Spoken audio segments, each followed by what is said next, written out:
গত রাতে লিভারপুল স্পার্সকে 5-1 গোলে হারিয়ে দিয়ে ইংলিশ প্রিমিয়ার লিগের খেতাব জিতল। এই ইংলিশ প্রিমিয়ার লিগের ফুটবল দেখাটা আমি নেশা করে এসেছি ইংল্যান্ড থেকে। প্রতি শনি রোববার না দেখলে কিরকম যেন কষ্ট হয়। প্রচুর ইন্টেলেকচুয়ালরা বলবেন খেলা football, somebody kicks the ball hard or hits the ball hard টেনিসের ক্ষেত্রে and gets insane amount of money। কথাটা বোধহয় খুব একটা ঠিক না।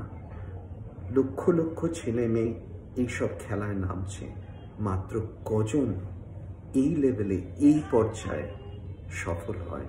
এতটাই পেশাদারি এই খেলাগুলো যে এখানে সত্যিকারের সাফল্য আনতে গেলে অনেক অনুশীলন, অনেক ডিসিপ্লিন, অনেক খাটাখাটনি, অনেক স্বপ্ন এর পেছনে থাকে। তাছাড়া খেলাকে আমি একটা অন্য ব্যাপারে ভালোবাসি। খেলার মাঠে এমন একটা জায়গা যেখানে করাপশন নেই, চারিদিকে করাপশনে ভর্তি, কিন্তু ক্লাবে থাকতে পারে, অফিসিয়ালসদের মধ্যে থাকতে পারে, কিন্তু যখন খেলা শুরু হয়ে গেল তখন খেলার মাঠে তোমার পারফরমেন্স প্রত্যেকে দেখতে পাচ্ছে।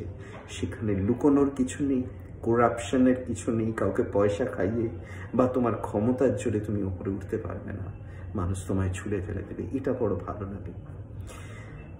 আমি লিভারপুলের খুব বড় সমর্থক নই, আমি ম্যানচেস্টার সিটিকে পছন্দ করি, কিন্তু মজাটা এখানে দেখো, ম্যানচেস্টার সিটিতে যে প্লেয়াররা আছে, যে খেলোয়াড়রা আছে, তারা খুব সম্ভবত লিভারপুলের সার্বিকভাবে খেলোয়াড়দের থেকে হয়তো বেশি প্রতিভাশালী, কিন্তু যে জিনিসটা তারা এবার আনতে পারেনি, consistency. Day in day out perform করতে হবে, এটাই যে কোনো পেশার শেষ কথা। আমরা ডাক্তার প্রচুর মানুষকে ভালো করতে পারি, একটা মানুষ যদি কিছু হয়, মৃত্যু হয়, আমার সমস্ত কাজ ব্যর্থ হবে।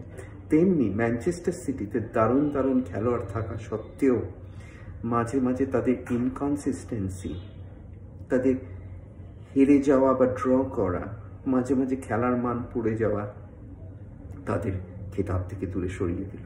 লিভারপুল যেটা পারল সব ক্ষেত্রে, ইভেন স্পিরিচুয়ালিটিতেও, এটাই ইম্পর্টেন্ট। আধ্যাত্মিক জগতে খেলাধুলার মতো অন্য যে কোনো পেশার মতো প্রতিভার থেকেও কনসিস্টেন্সি বা ডিসিপ্লিন, এটা ভীষণভাবে, অনুশাসন, এটা ভীষণভাবেই জরুরি। আমার মধ্যে যদি নিজের প্রতি বিশ্বাস, সেলফ বিলিফ না থাকে, কনফিউশন থাকে, তাহলে যতটাই প্রতিভাবান আমি হই, একটা জায়গায় আমি কোনোদিন পৌঁছতে পারবো না। সেই জন্যে এই ধরনের খেলাতেও লক্ষ লক্ষ মানুষের মাঝখানে যদি তুমি নামো এবং যদি তোমার মধ্যে কনসিস্টেন্সি না থাকে, কনফিউশন থাকে, সেলফ বিলিফ না থাকে, কোনোদিনই তুমি বিশ্ববিখ্যাত হতে পারবে না। আমি তাই প্রতিভার থেকেও অনুশাসন এবং কনসিস্টেন্সিতে হয়তো বেশি বিশ্বাস করব।